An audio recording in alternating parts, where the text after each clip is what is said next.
c'est changer le je par le nous.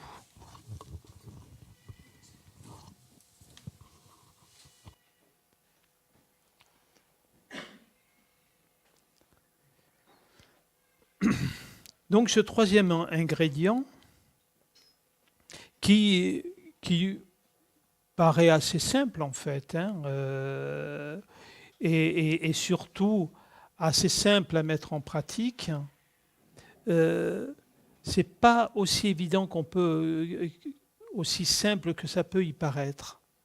C'est-à-dire, ça demande réellement un changement au niveau de la pensée. C'est-à-dire, on ne pense plus uniquement pour soi. On ne pense pas non plus à la place de l'autre. On pense pour les deux. C'est-à-dire que dans mes projets, dans mes décisions, l'autre est dans ma pensée. Donc c'est véritablement un point où il y a véritablement, je dirais, l'engagement, réellement.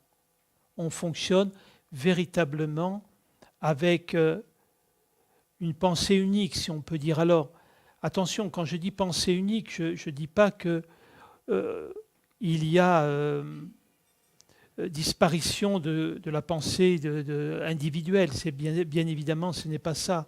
Mais c'est véritablement dire nous faisons ça, nous allons là.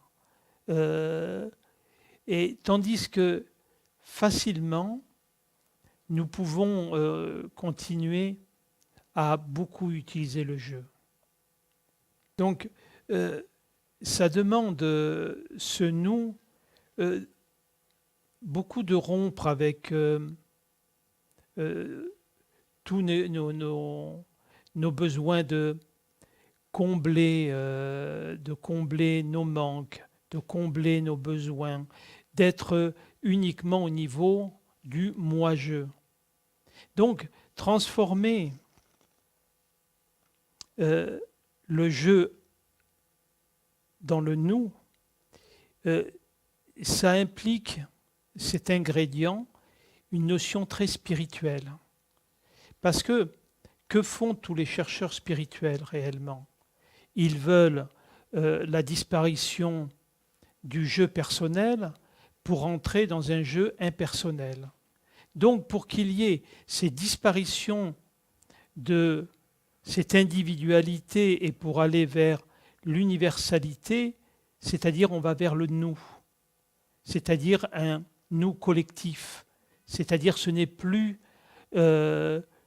uniquement mon bien personnel, je vais vers le bien collectif.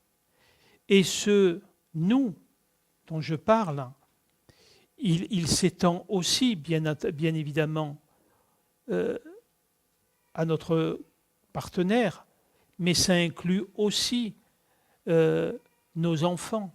C'est-à-dire que ce nous n'est pas limitatif. Ce nous peut inclure toujours de plus en plus de personnes. Dans la démarche spirituelle, ce nous, c'est retrouver l'unité. C'est la disparition, comme j'ai dit, du je pour entrer véritablement dans cette universalité où je bascule véritablement au niveau de cette vacuité sans limite. Je redeviens l'illimité. Et dans le couple, cette transformation nous aide à rompre avec nos schémas égotiques, à rompre avec nos croyances, à rompre avec toutes les choses qui ont construit ce moi égotique.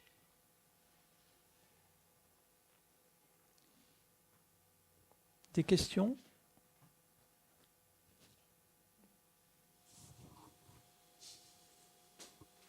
Donc c'est pour ça que ce troisième élément, il est important parce que déjà, il est au niveau du 3, c'est-à-dire le 2 plus le 1. Le 2 construit le 1, c'est-à-dire il donne vie. Donc le nous donne vie.